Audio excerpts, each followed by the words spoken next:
सुनो चंद्रगुप्त, तुम्हें अगर नंद का समूह नाश करना है तो धैर्य से काम लेना होगा और जैसा मैं कहता हूं वैसा ही करना होगा।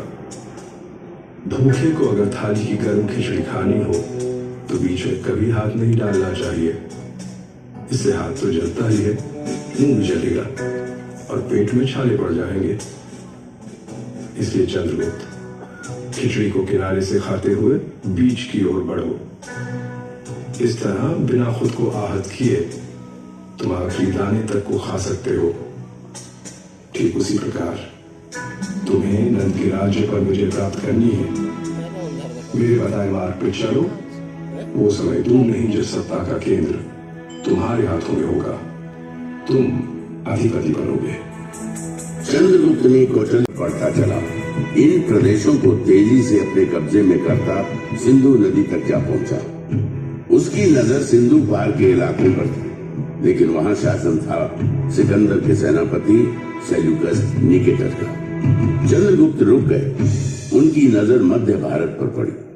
उसने नर्मदा के उत्तर में स्थित प्रदेशों को अपने कब्जे में ले लिया, लेकिन सिंधु पार के इलाकों को अपनी मुट्ठी में करने की चाहत अभी भी दिल में कसमसा रही थी। साल था ईसा पूर्व 305 का। चंद्रगुप्त सेल्यूकस से जा भिड़ा।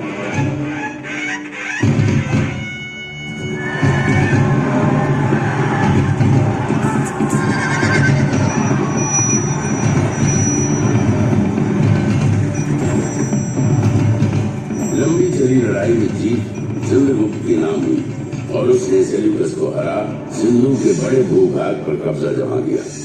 बंगाल से लेकर हिंदू कुश और हिमालय से लेकर नर्मदा तक के प्रदेश चंद्रगुप्त की छत्र छाया में आ गए। एक नए युग, नई व्यवस्था ने बीज से पौधे का रूप दे लिया। राज्य साम्राज्य में बदल गए और जन्म हुआ दुर्जय मौर्य साम्राज्य का। ऐसा कहते हैं कि अपने जीवन के अंतिम काल में चंद्रगुप्त मौर्य जैन सन्यासी बन गए। अपना साम्राज्य अपने पुत्र बिंदुसार को सौंप जैन मुनियों के साथ दक्षिण की ओर चले गए तथा जैन रीति के अनुसार अनाहार द्वारा अपने जीवन का त्याग कर दिया। चंद्रगुप्त के बाद बिंदुसार ने विशाल मौर्य साम्राज्य की बागडोर अपने हाथों में ले ली। चंद्रगुप्त के साम्राज्य विस्तार का सपना बिंदुसार का सपना बना। उसने दक्षिण पर आक्रमण कर मौर्य साम्राज्य का विस्तार सुदूर दक्षिण में मैसूर तक कर दिया।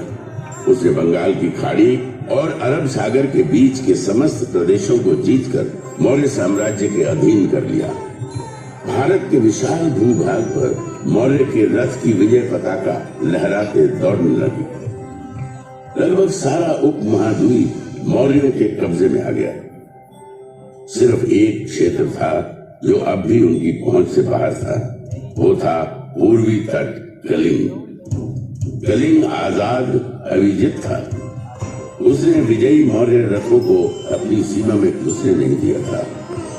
कलिंग की सीमा पर अब भी कलिंग का ही ध्वज लहरा रहा था।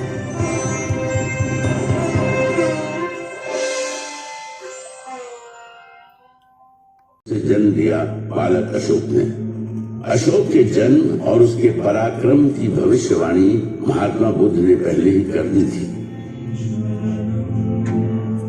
एक ऐसा राजा इस धरती पर जन्म लेगा जो पराक्रमी होगा, धर्म ध्वजा को थामेगा और धर्म के विचार को सागर पार तक ले जाएगा।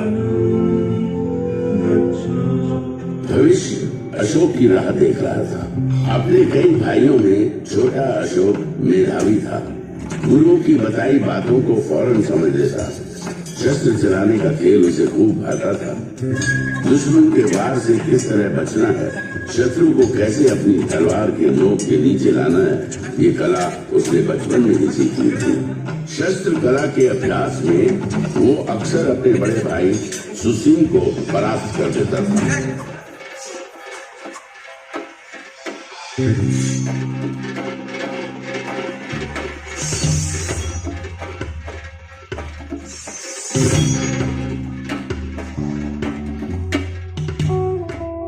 वाह, अद्भुत!